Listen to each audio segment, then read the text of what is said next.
Little Johnny and Little Sue are playing. Little Johnny pulls down his shorts, points to his penis, and says, "I have one of these, and you don't." Little Sue starts crying and runs home to her mother. The next day, Little Johnny and Little Sue are playing together again. Once again, Little Johnny points to his private parts and says, "I have one of these, and you don't." But this time, Little Sue keeps on playing. "How come you're not crying today?" asks Little Johnny. "My mother told me," says Sue, pulling up her dress, "that with one of these, I can get as many of those as I want."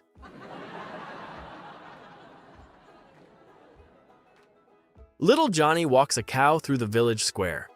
The mayor sees him and asks, "Hey Johnny, where are you going with the cow?"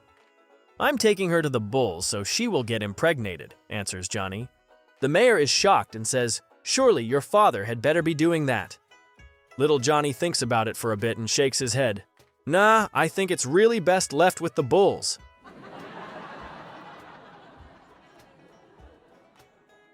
A couple drove down a country road for several miles, not saying a word. An earlier discussion had led to an argument, and neither of them wanted to concede their position. As they passed a barnyard of mules, goats, and pigs, the husband asked sarcastically, "Relatives of yours?" "Yep," the wife replied. "In-laws."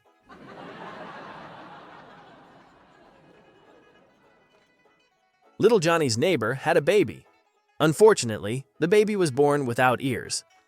When mother and new baby came home from the hospital, Johnny's family was invited over to see the baby.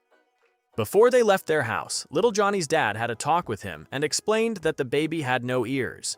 His dad also told him that if he mentioned anything about the baby's missing ears, or even said the word ears, he would get the smacking of his life when they came back home. Little Johnny told his dad he understood completely. When Johnny looked in the crib, he said, "What a beautiful baby." The mother said, "Why, thank you, Johnny." Johnny said, "He has beautiful little feet, beautiful little hands, a cute little nose, and really beautiful eyes. Can he see all right?" "Yes," the mother replied. "We are so thankful. The doctor said he will have 20/20 vision." "That's great," said Little Johnny, "'cause he'd be fucked if he needed glasses."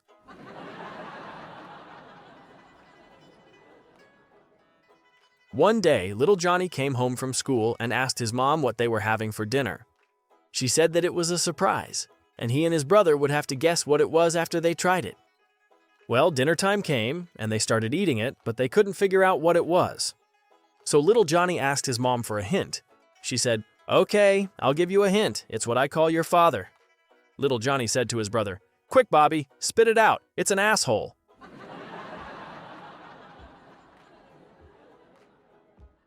A new teacher was trying to make use of her psychology courses. She started her class by saying, "Everyone who thinks they're stupid, stand up." After a few seconds, Little Johnny stood up. The teacher asked, "Do you think you're stupid, Little Johnny?" Johnny replied, "No, ma'am, but I hate to see you standing there all by yourself."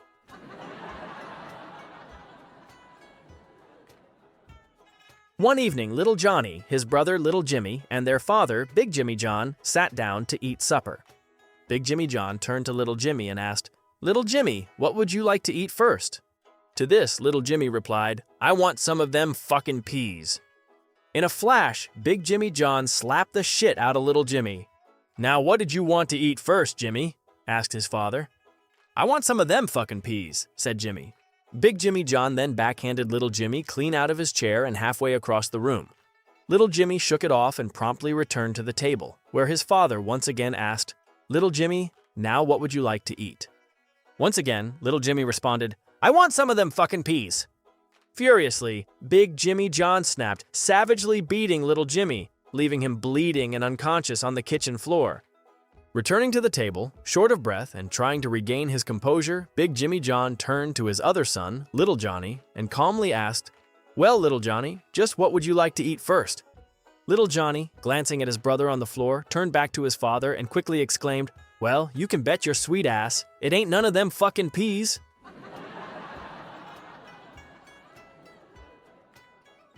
Little Johnny came home from school one day slightly confused. His mother was Jewish and his father was Hispanic. So Johnny says, "Mom, am I more Jewish or more Hispanic?" "What does it really matter? You'll just have to ask your father," his mother tells him. So Johnny's father gets home from work and Johnny asks the same question. "Dad, Am I more Jewish or more Hispanic? His dad asked, What kind of a question is that? Does it really matter? Why do you want to know if you're more Jewish or more Hispanic? Little Johnny replied, Well, it's like this, Dad. Tommy down the street wants to sell his bicycle for $50. I don't know whether to talk him down to $25 or wait till dark and steal the fucking thing.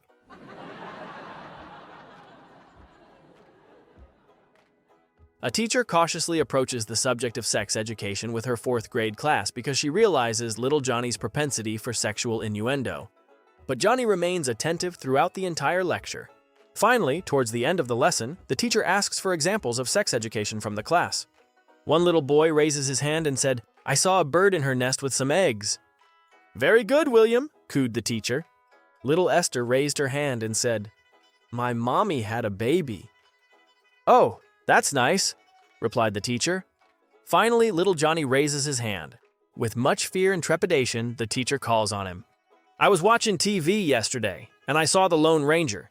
He was surrounded by hundreds and hundreds of Indians, and they all attacked at one time, and he killed every one of them with his 2 guns.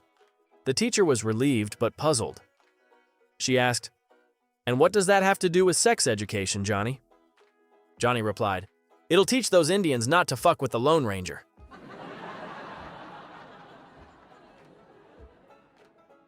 The FBI had an open position for an assassin. After all the background checks, interviews, and testing were completed, they had narrowed the field down to 3 possible agents. For the final test, the FBI agents took one of the men to a large metal door and handed him a gun. We must know that you will follow your instructions no matter what the circumstances. Inside the room, you will find your wife sitting in a chair. We need you to kill her. The man said, You can't be serious. I could never shoot my wife. The agent said, Then you're not the right man for this job. Take your wife and go home. The second man was given the same instructions. He took the gun and went into the room. All was quiet for about 5 minutes. The man came out with tears in his eyes. I tried, but I can't kill my wife. The agent said, You don't have what it takes. Take your wife home.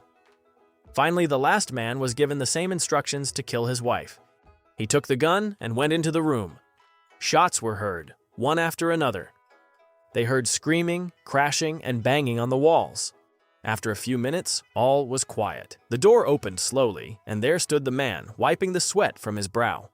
Some idiot loaded the gun with blanks, he said. I had to strangle that bitch to death.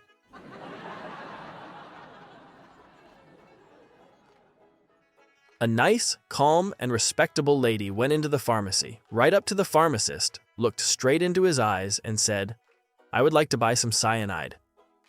The pharmacist asked, Why in the world do you need cyanide? The lady replied, I need it to poison my husband.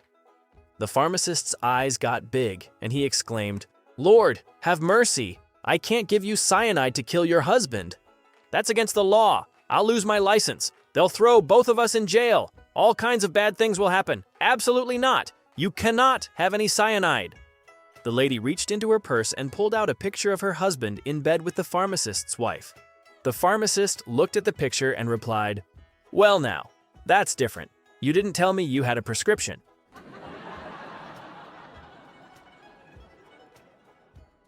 A woman is at home when she hears someone knocking at her door. She goes to the door, opens it, and sees a man standing there. He asks the lady, Do you have a vagina? She slams the door in disgust. The next morning she hears a knock at the door. It's the same man, and he asks the same question to the woman, Do you have a vagina? She slams the door again. Later that night, when her husband gets home, she tells him what has happened over the last 2 days. The husband tells his wife in a loving and concerned voice, Honey, I am taking a day off tomorrow to be home, just in case this guy shows up again. The next morning, they heard a knock at the door, and both ran for the door.